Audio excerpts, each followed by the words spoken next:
வணக்கம் நண்பர்களே, நாம் அந்த பதிவில் என்ன பார்க்க போகிறோம் அப்படின்னா, இந்த வேலையை செய்யுங்கள், இல்லையெனில் உங்கள் இபிஎஃப்ஓ டெபாசிட் பணத்தை எளிதாக எடுக்க முடியாது அப்படிங்கிற தலைப்பு தான் நம்ம அந்த பதிவில் பார்க்க போகிறோம்.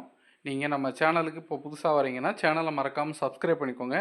கூடவே பெல் ஐக்கானையும் ப்ரெஸ் பண்ணுங்கள். வாங்க வீடியோக்குள்ளே போகலாம். இபிஎஃப்ஓ உங்கள் பிஎஃப் பணம் ஒவ்வொரு மாதமும் ஊழியர் வருங்கால வைப்பு நிதி அமைப்பில் டெபாசிட் செய்யப்பட்டு, இந்த பணத்தை நீங்கள் ஓய்வு பெறும் நேரத்திலோ அல்லது தேவைப்படும் நேரத்திலோ பயன்படுத்த விரும்பினால் இபிஎஃப்ஓ கணக்கு தொடர்பான சில பணிகளை உடனடியாக முடிக்க வேண்டும். இந்த பணிகளை நீங்கள் முடிக்கவில்லை என்றால் தேவைப்படும் நேரத்தில் இபிஎஃப்ஓவிலிருந்து பணத்தை எடுக்க இயலாது. யுஏஎன் உடன் ஆதாரை இணைக்கவும். உங்கள் ஆதார் அட்டையுடன் யுஏஎன் அதாவது யூனிவர்சல் கணக்கு எண்ணை இணைப்பது அவசியம். நீங்கள் யுஏஎன் ஆதாருடன் இணைக்கவில்லை என்றால் உங்கள் யுஏஎன் செயலிழக்கும்.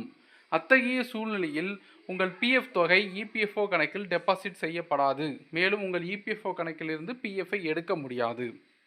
உங்கள் இபிஎஃப்ஓ கணக்கில் நீங்கள் வேட்பாளரின் பெயரை சேர்க்கவில்லை என்றால் உங்கள் இபிஎஃப்ஓ கணக்கில் இருந்து பணத்தை எடுக்க முடியாது.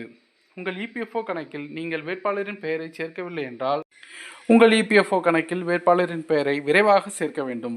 இதனுடன் உங்கள் இபிஎஃப்ஓ கணக்கில் கேஒய்சியும் புதுப்பிக்க வேண்டும்.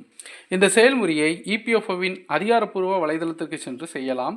முதலில் உறுப்பினர் தனது யூனிவர்சல் கணக்கு எண் யுஏஎன் கடவுச்சொல் மற்றும் கேப்சா குறியீட்டின் உதவியுடன் உள்நுழைய வேண்டும். இதற்கு பிறகு நிர்வாகி தகவலுக்கு சென்று தொடர்பு கொள்வதை தேர்ந்தெடுக்கவும்.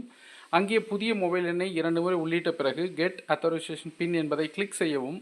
உங்கள் புதிய எண்ணுக்கு 4 இலக்க பின் அனுப்பப்படும். அதை உள்ளிட்ட பிறகு நீங்கள் மாற்றங்களை சேமி என்பதை கிளிக் செய்ய வேண்டும். இதன் பிறகு மொபைல் எண் புதுப்பிப்பதை உறுதிப்படுத்துவது இபிஎஃப்ஓவால் எஸ்எம்எஸ் மூலம் அனுப்பப்படும். ஸோ இந்த வீடியோவை லைக் பண்ணுங்கள், ஷேர் பண்ணுங்கள். மறுபடியும் அடுத்த வீடியோவில் சந்திப்போம். நன்றி, வணக்கம்.